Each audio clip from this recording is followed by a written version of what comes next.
Will you prefer RS3 or this car?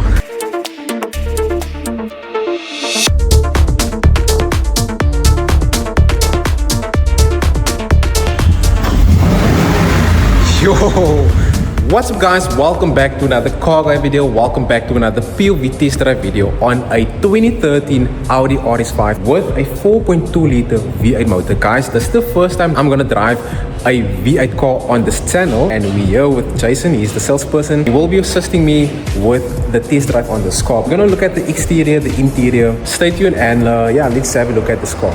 This is a 2013 Audi RS5. It's basically a 13-year-old car. It comes with 20-inch aftermarket wheels. I think these are the wheels from, guys, correct me in the comments, maybe from the new RS5 or something, but those are 20-inch wheels. It comes with a sunroof. It's obviously a quattro, so it's a four-wheel drive. Okay, the boot is massive. Yo. Oh, we have no biscuit spare wheel because some of these cars come with a biscuit spare wheel. What do you call it? A run flats. It's a naturally aspirated V8 4.2 liter, and I can imagine it's quite heavy on fuel, no? Hey. Oh my word, guys. I mean, Audi don't make engines like these anymore, like naturally aspirated V8s. If you know how reliable these cars are, let me know in the comments. But I mean, the motor still looks brand new. And luckily, Jason, we have enough fuel to do a test drive video. Just want to see how the interior looks quickly, because guys, keep in mind, this is a 2013 car, and here's no scratches and build quality. Obviously, this is Audi, so it has a solid build quality. It has a 7-speed S-tronic gearbox with, obviously, I don't think these are heated seats. This car even has a Bang & Olufsen sound system as well. So with a 7-speed coupled to a quattro drivetrain, this car is quick. So okay, foot on the brake. Where do we switch on the car? Oh yeah, Same like your car. now my car is like you have a button. Oh, you've got push to start. Yeah. You've got a 2016. A 2016, yeah, this is a 2013. Yes. Audi introduced these cars in 2010 and it's part of the B series. So this is a facelift, the 2013, so the B 8.5. And it comes with a 4.2 liter naturally aspirated V8. Guys, I mean, Audi don't make like motors like this anymore. No, it's all turbocharged. This car produced 331 kilowatts and 430 newton meters of torque. And keep in mind, it's a four-wheel drive, so power goes to all four wheels via the 7-speed S-tronic gearbox.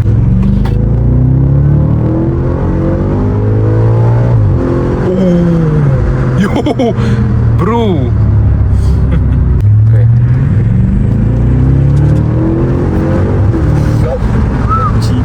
Damn.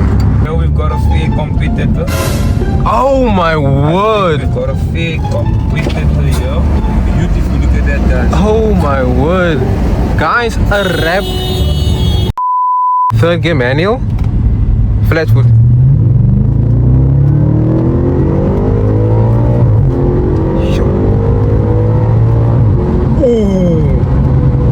Okay, now this car is quick. Now I can actually feel this car is, yo, third gear.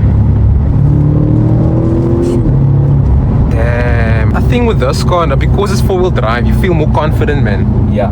There's no pulling you. Nah, anything. nothing. You expecting wheel spin. Yeah. But there's no wheel spin. There's no wheel spin, yeah. There's actual grip. True. Like, guys, this car grips. I mean, I like the downshift, man, sound. I see you like vroom. So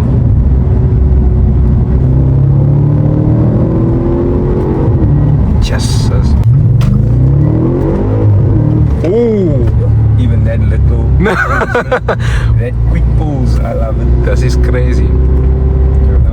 And guys, keep in mind, fuel consumption on this Audi RS5 is 11.5 liters per 100 kilometers, so it's heavy on fuel. And because it's a naturally aspirated car, there's no turbo lag, guys. And if you own a car like this, let me know in the comments, or if you own a car like this, let me know how reliable these cars are, because yeah, I've never owned a car like this. I know this uncle in the Audi group, he has two of these cars. Wow. Two of these cars, and he never had any like issues with these cars. So I will say it is generally reliable. So we're in second gear.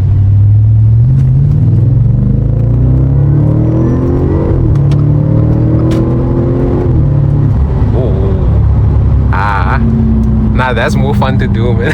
Oh, makes you feel like a man. It does make you feel like a racing driver actually, because it's four-wheel drive. And now when I drove the BMW, that 4 Series I came here for, 428. I could feel like the moment I put my foot down, that car just wanna glide. Yeah, because it's a rear wheel drive and it is a turbocharged vehicle, so you know. Yeah.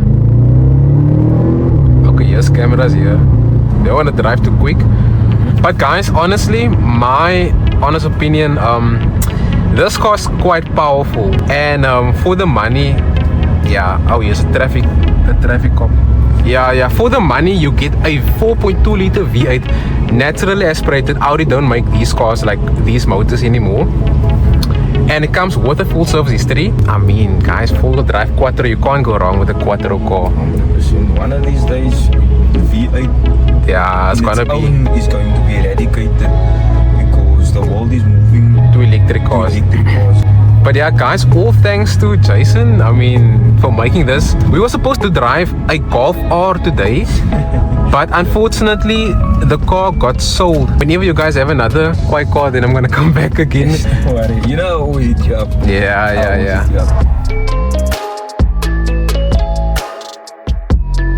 Guys, I want to ask Jason, what's the minimum salary requirement someone need to buy a car? Generally, to buy a car, I would say starting from 8,500 rand per month. Okay. That's entry level. Minimum credit score of 620.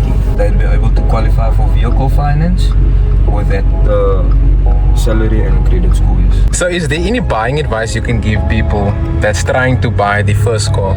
Okay, I would say if you're looking to buy your first car, if your credit level is entry level, then by all means, if there's any debts on your name currently, then try to close those debts. If you're still on the entry level credit score, then try to close those debts and then free up affordability before actually doing the application, because then the bank can see that you've got more disposable cash on hand, so that way your chances of approval is higher. So say for example someone earned 20,000 a month and the expenses is like 15k a month, no? That banks you only have like 5k disposable cash. Meaning it doesn't matter how much you earn. They look at your expenses. They look at your expenses. And what do you think is the best time to buy a car? Like beginning of the month, middle of the month? I would say end of the month. End of the month. End of the month. So that's a true thing, that's better to buy end of the month. Yes, because like I just said, ITC updates every month at the end of the month. ITC? Who's ITC? The credit bureau. Okay. TransUnion. So you never know if your credit score is about to improve. Yeah. And the chances of an approval or the nature of your approval could be better. You understand? You could be approved for more money. Yeah. You can get a better car. Alright? So now you apply with a 625 credit score mid-month, whereas if you had waited just till end of the month, your credit score maybe would have improved and go up to say 630.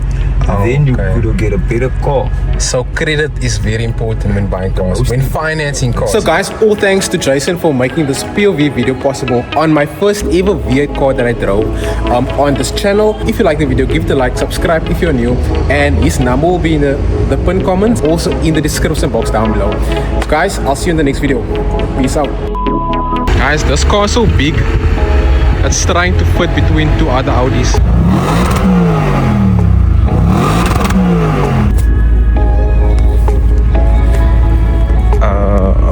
Will you prefer RS3 or this car?